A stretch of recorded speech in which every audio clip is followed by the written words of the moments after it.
Hi, welcome back to the channel. Welcome to the channel if this is your first time.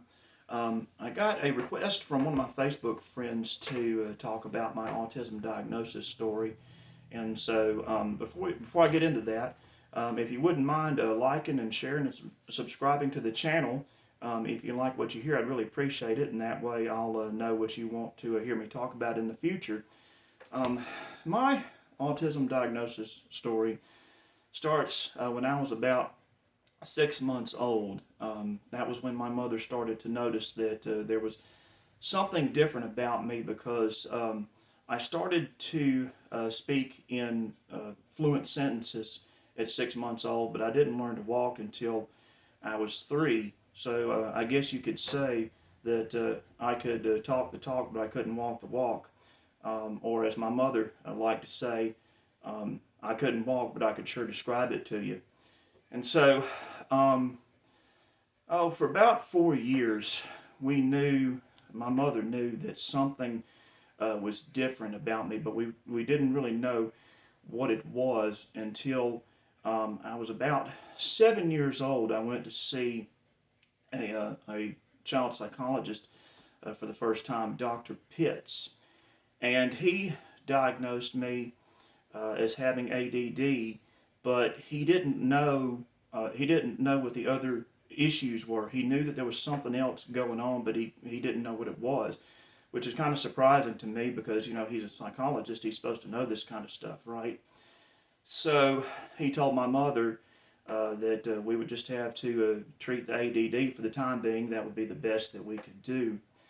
And then I saw him for about 7 years, once a week, and we just kind of talked about everything and anything that was on my mind, what was going on with me at the time.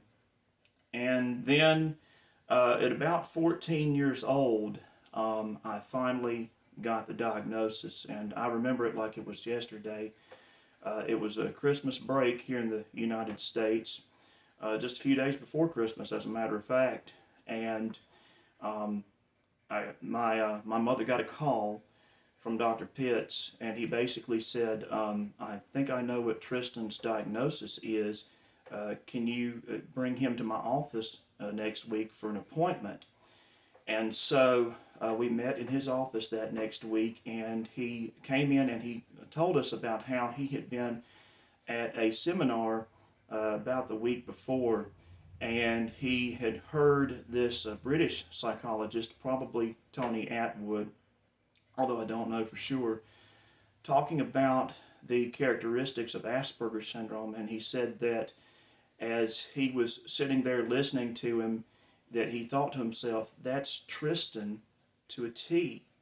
That fits him exactly. And to say that Christmas was hard on me is an understatement, because up to that time I knew that there was something different about me, but being the optimist that I have always tried to be, I always thought to myself that that maybe I would grow out of it or something like that. And when I got that diagnosis that day in his office, I realized that I wasn't going to grow out of it, at least not anytime soon. And not long after that, and by the way, I should say that while I was seeing Dr. Pitts, he also referred me to a psychiatrist, Dr. Grayson, and from Dr. Grayson I got put on Ritalin for the ADD. But not long after I got the diagnosis, Dr. Pitts, he referred me to another psychologist that specialized in Asperger syndrome. He had come to Birmingham from, I believe, Baltimore, and I started seeing him in 1998, and I've been seeing him ever since.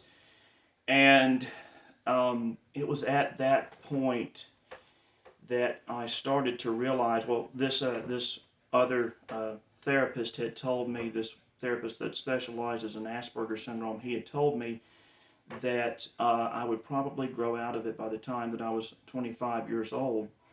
Well, my 25th birthday came and passed, and I didn't grow out of it, and I began to realize that um, I was never gonna grow out of it. I'm never gonna grow out of it. I'm always going to be on the autism spectrum, but that's okay because in about the last 10 years or so, I've started to see my autism not as a deficit but as an asset.